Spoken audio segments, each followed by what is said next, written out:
All right, guys, we all love public transport here, don't we? We have one of the most efficient systems, if not the most efficient system in the world. Yeah, very reliable, very fast. That being said, there must be some pet peeves that you guys have about fellow commuters that drive you up the wall. Please elaborate.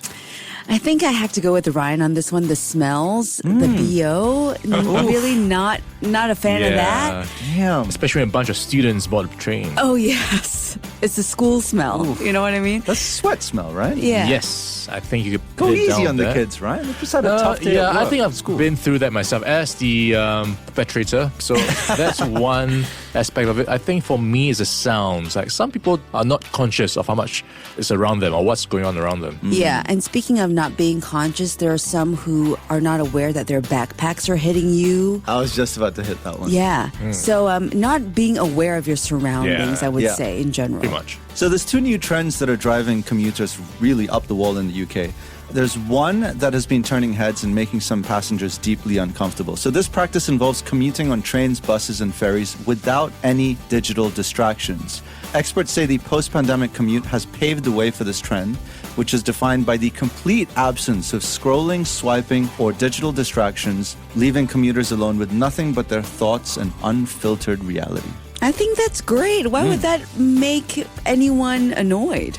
I don't know. I think that's fantastic. You're just sitting there. You're not bothering anybody. And you're just in your thoughts. I did read a few articles that talk about how it's actually a great time to meditate and to have time for yourself before a very busy day at work. I'm all for this trend, actually. To be honest, when I'm on the MRT, I just people watch. And every single other person, or at least 95% of them, are on their devices. Yeah. Oh, so maybe people are annoyed that people are just looking around. Correct, yeah. And they feel like they're being watched. Maybe it reflects their own insecurities, right? Okay. But experts say the rise in this behavior has been driven by the rise of return to work. So employees are expected to, quote unquote, clock in once they arrive at the office, not when they board the train. And by not looking at their phones, it allows workers to forego work done outside of hours, allowing them to reclaim their time.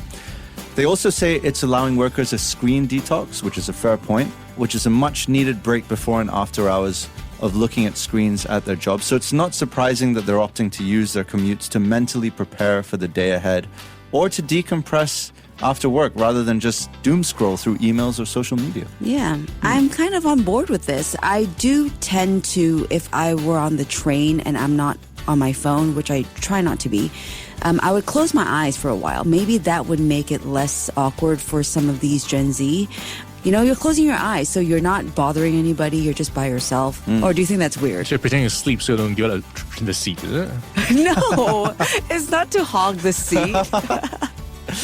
All right, moving on to the second trend that's a bugbear for a lot of commuters. You guys probably know the activity is playing music or video out loud without using headphones. Yeah. Have you encountered this before? Yes, I have. Especially if it's on the bus. People tend to look at them and be like, hello, you're in a public space. You really should be using headphones. They tend to lean toward the older demographic. I'm not sure why. I'm not sure. Maybe they are just not used to having headphones on, or they're just not aware of what's going on around them. So or they Gen don't Z care. in the UK are apparently taking ownership of this trend and are doing it How? ad nauseum. Well, just no headphones, music blaring out Blasting it loud on subways. out. Yes. Wow. So conversations actually surrounding blasting music out loud in public came to the forefront last month when a political party known as the Liberal Democrats, if you follow UK politics, declared that they are seeking to change the law to explicitly ban this type of behavior on English public transport.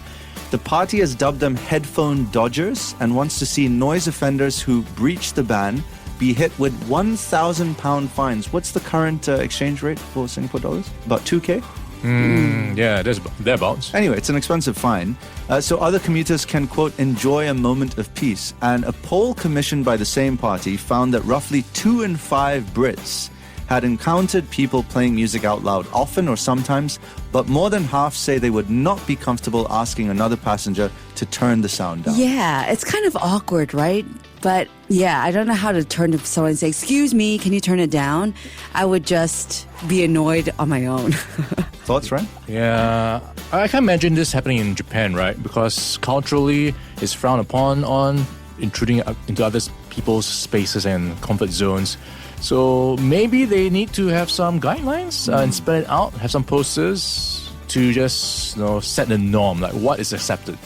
Yeah, so the party's Home Affairs spokesman said far too many people dread their daily commute because of the blight of antisocial behavior, and headphone dodgers playing loud music on buses and trains are some of the worst offenders. There you have it, Breakfast Bites for today.